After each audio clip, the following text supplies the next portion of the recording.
साथियों नमस्कार। स्वागत है आपका एक बार फिर से आपके अपने चैनल आर्यम स्टडी 24/7 में।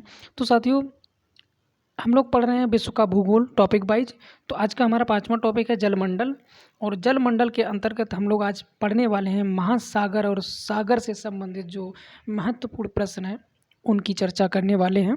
तो सभी साथी वीडियो को अंत तक जरूर देखें। ज़्यादा बड़ा वीडियो नहीं बनेगा। कम समय में ज़्यादा प्रश्नों को कराने की मैं कोशिश करूँगा। फ़िलहाल जो भी साथी कॉम्पिटिटिव एग्ज़ाम की तैयारी कर रहे हैं आप लोगों के लिए काफ़ी हेल्पफुल वीडियो होने वाला है, तो बने रहें हमारे साथ। चलिए बिना देरी के प्रश्नों की शुरुआत करते हैं। चलिए पहला प्रश्न। और साथियों इस वीडियो में काफ़ी महत्वपूर्ण प्रश्न सागर और महासागर से संबंधित हैं, तो आप लोग इनको स्किप न करें। पहला प्रश्न, विश्व का सबसे बड़ा महासागर। चलिए यहीं से स्टार्ट करते हैं। तो विश्व का सबसे बड़ा महासागर प्रशांत महासागर। इसके बाद विश्व का सबसे छोटा महासागर, तो ये आर्कटिक महासागर। याद रखना, बड़ा और छोटा। सबसे बड़ा प्रशांत महासागर, सबसे छोटा आर्कटिक महासागर। इसके बाद आपका आता है किस महासागर को छिपता हुआ महासागर कहा जाता है। तो ये भी आपको याद रखना, छिपता हुआ महासागर, क्योंकि बहुत छोटा होगा तो छिपेगा ना, तो सबसे छोटा वाला होगा। तो सबसे छोटा आपको पता ही है विश्व का कौन सा, आर्कटिक महासागर। तो आपका हो गया आर्कटिक महासागर। तो किस महासागर को छिपता हुआ महासागर कहते हैं, तो आर्कटिक महासागर। एक ट्रिकी वे में याद करने की कोशिश करते हैं। चलिए अगला प्रश्न, किस महासागर की प्रमुख विशेषता प्रवाल भित्ति है। तो ये प्रशांत महासागर की एक प्रमुख विशेषता है। किसकी कहेगी, प्रवाल भित्ति। अगला प्रश्न, विश्व का 4 सबसे बड़ी महासागरों में कौन शामिल नहीं है। तो ये अटलांटिक महासागर। अगला है विश्व की सबसे गहरी खाई मारियाना ट्रेंच किस महासागर में स्थित है। तो ये प्रशांत महासागर में है सबसे गहरी खाई, जिसे मारियाना ट्रेंच के नाम से जाना जाता है। अगला प्रश्न है आपका अग्निवलय यानी रिंग ऑफ फायर की उपस्थिति किस महासागर में पाई जाती है। तो साथियों ये क्या नाम है आपका, प्रशांत महासागर में पाई जाती है। क्या, अग्निवलय की उपस्थिति। अगला प्रश्न है अटलांटिक महासागर का सबसे गहरा भाग।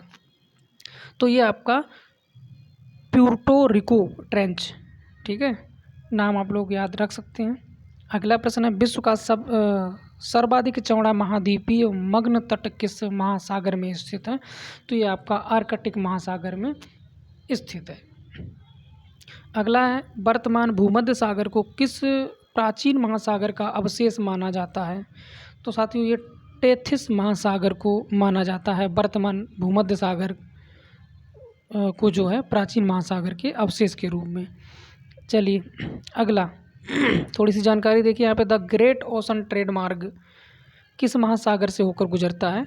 तो ये उत्तरी अटलांटिक महासागर से होकर गुजरता है, ये आपको याद रखना है। ऐसे ही अनजाने प्रश्न आपको, जो आपकी परीक्षाएं अब हो रही हैं वर्तमान में, जितनी चल रही हैं परीक्षाएं, तो पेपर सेट करने वाले सभी जानते हैं कि जो सिंपल से प्रश्न होते हैं सभी याद कर लेते हैं। आजकल सब कॉम्पिटिटिव की तैयारी कर रहे हैं, लगभग जितने भी पढ़े लिखे लोग हैं। तो प्रश्नों का नेचर बदलता जा रहा है दिन ब दिन, तो ऐसे ही नए नए प्रश्न आपको परीक्षाओं में देखने को मिलेंगे। चलिए अगला प्रश्न है बरमूडा त्रिभुज किस महासागर में अवस्थित है। तो ये आपका उत्तरी अटलांटिक महासागर में बरमूडा त्रिभुज, ठीक है, किस महासागर में। अगला है समुद्र पृथ्वी की सतह का लगभग घिरे हुए है 70%। याद रखना, जो पृथ्वी है पूरी उसका 70% भाग जो है समुद्र से घिरा हुआ है, याद रखना। अगला प्रश्न, कौन सा सागर महासागरीय मरुभूमि के रूप में अभिहित किया जाता है। तो ये सारगैसो सागर जो है मरुभूमि के रूप में अभिहित किया जाता है।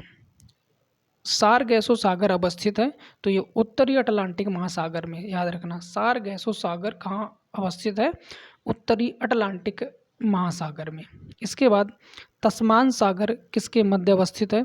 तो ये आपका ऑस्ट्रेलिया व न्यूजीलैंड के मध्य में अवस्थित है तस्मान सागर। अगला प्रश्न है, एक सेकेंड, चलिए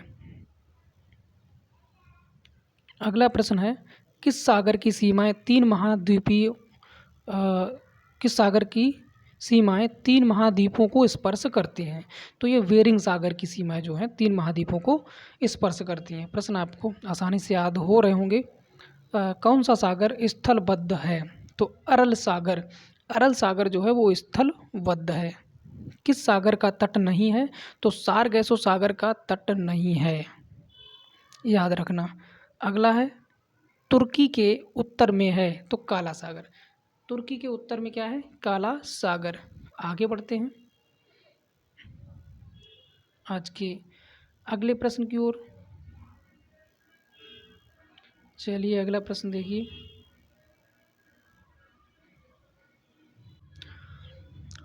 इसमें क्या है? विश्व में क्षेत्रफल की दृष्टि से सबसे बड़ा सागर कौन सा है? तो साथियों दक्षिणी चीन सागर जो है विश्व में क्षेत्रफल की दृष्टि से सबसे बड़ा सागर है। ठीक है। विश्व में सबसे बड़ी खाड़ी, तो ये मैक्सिको की खाड़ी, विश्व की बात हो रही है। ठीक है। कौन सी सामुद्रिक नहर उत्तरी सागर और बाल्टिक सागर को जोड़ती है? तो ये कील। ठीक है। कील नहर जो है क्या करती है? उत्तरी सागर को बाल्टिक सागर से जोड़ती है। अगला है विश्व में किस खाड़ी की तटरेखा सर्वाधिक लंबी है? तो ये हडसन की जो खाड़ी है ना, इसकी तटरेखा सबसे लंबी है। विश्व की बात हो रही है तो हडसन की खाड़ी की जो तटरेखा है वो सबसे लंबी है। सारगैसो सागर प्रख्यात है, तो ये समुद्री शैवालों से भरा स्थिर जल हेतु जो है प्रख्यात है। अगला सबसे लवणीय सागर क्या है? तो मृत सागर, सबसे लवणीय सागर।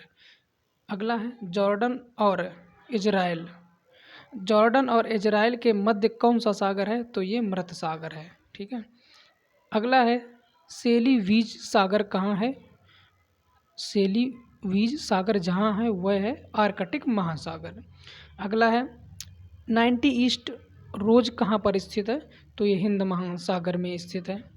आगे बढ़ते हैं। आकस्मिक बाढ़ का संबंध, आकस्मिक बाढ़ का संबंध किससे है? तो ये सुनामी से है। अगला प्रश्न देखिए। जिस महासागर से सारगैसो संबंधित है वह है? तो ये अटलांटिक है। बार बार वही चीज़ आ रही है, सारगैसो को ध्यान में रखना। सारगैसो का संबंध जो है उत्तरी अटलांटिक से है, यानी अटलांटिक महासागर से है। अगला है ज्ञान थोड़ा सा देखिए। क्या सारगैसो सागर उत्तरी अटलांटिक महासागर में स्थित है? एक क्षेत्र है। ठीक है। तो ध्यान रखना इसे, सारगैसो सागर उत्तरी अटलांटिक महासागर में स्थित एक क्षेत्र है। इस क्षेत्र में क्या होता है? इस क्षेत्र में सारगैसम नाम की वनस्पति बहुलता में पाई जाती है, जिसके कारण इसका नाम सारगैसो सागर पड़ा है। याद रखना, सारगैसो सागर नाम पड़ने का रीजन भी इसमें बताया गया है। तो ये रीजन है कि इस क्षेत्र में सारगैसम नाम की वनस्पति बहुलता में पाई जाती है। ठीक है, अधिक मात्रा में पाई जाती है, इसी वजह से इसे सारगैसो सागर कहा जाता है। अगला प्रश्न देखिए।